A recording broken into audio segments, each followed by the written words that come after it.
Good morning, first cup of tea of the day. I've just cast out, I'm on the canal and I'm watching that little orange tip poking its head just above the surface of the water. That'll be disappearing in due course, I hope, and I'll be back with a fish. Didn't go to bed till well after midnight, so it was the Premium Bonds draw reveal. My wife and I tuned into that, and we did put a certain amount of money in to bonds when I went semi-retired as part of my income at this particular time before I get pensions and that kick in later. And we didn't have a very good draw result at all. In fact, my wife got nothing and I got £50, but I did say to her afterwards, well, at least I've got 20 pints of maggots for the next month. What are you going to do with your nothing? It's the way it goes sometimes, isn't it? We get several £100s on some months, and others very, very minimal wins, if you could use that word in inverted comma. But will I be on a winner this morning after the perch?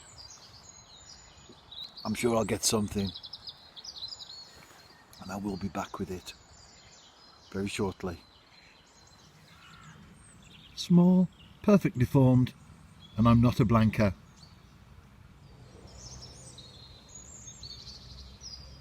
This is my feeding approach. I'm taking crumb, squeezing it together, it becomes solid, but as it hits the water, it immediately starts to break up. You can see that the water is quite clear.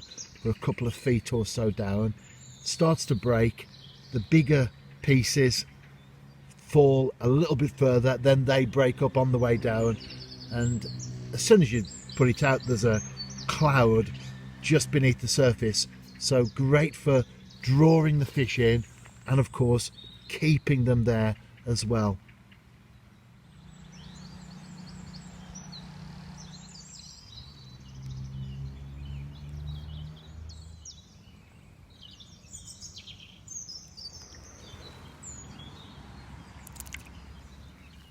Back home, and after a shower and change, I'm ready for my weekly chats with Jeff Pearson for his Bayside radio show, where we talk both Welsh football and angling.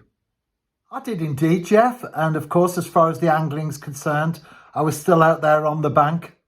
I've been predominantly targeting my favourite species, the perch, and I've been catching plenty of those. I've also had gudgeon, roach and chub. I've been fishing with 2 maggots on a size 14 hook, so consequently, although you like to go for a particular fish when you're out there, well, I do, inevitably other fish will turn up. But as I've said so many times on the show, there's no such thing as a nuisance species.